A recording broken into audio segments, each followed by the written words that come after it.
আপনারা দেখতে পাচ্ছেন কদমতলীর এই বাসাটিতে জাল টাকা তৈরি করা হয় এবং আসছে কোরবানি ঈদকে সামনে রেখে তাদের কিন্তু একটা বড় জাল টাকার চালান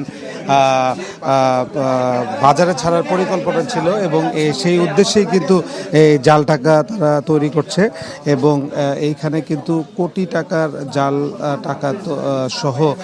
কিন্তু চারজনকে গ্রেপ্তার করা হয়েছে এবং এরা আমাদের ডিসি লালবাগ মশিউর রহমান যেটি জানিয়েছেন যে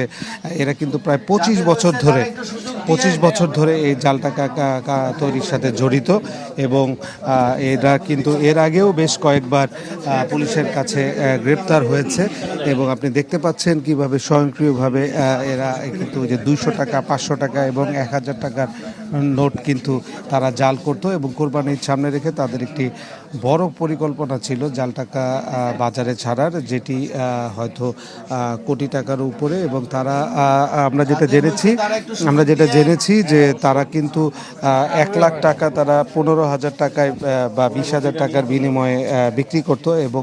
তারা কিন্তু সারা বাংলাদেশে তাদের ডিলারের মাধ্যমে এই জাল টাকার কারবারিরা এই কাজগুলো পরিচালনা করতো। তো এখন অভিযান চলছে, অভিযান শেষে হয়তো সংবাদ সম্মেলন করবে এবং তখন আসলে বিস্তারিত জানা যাবে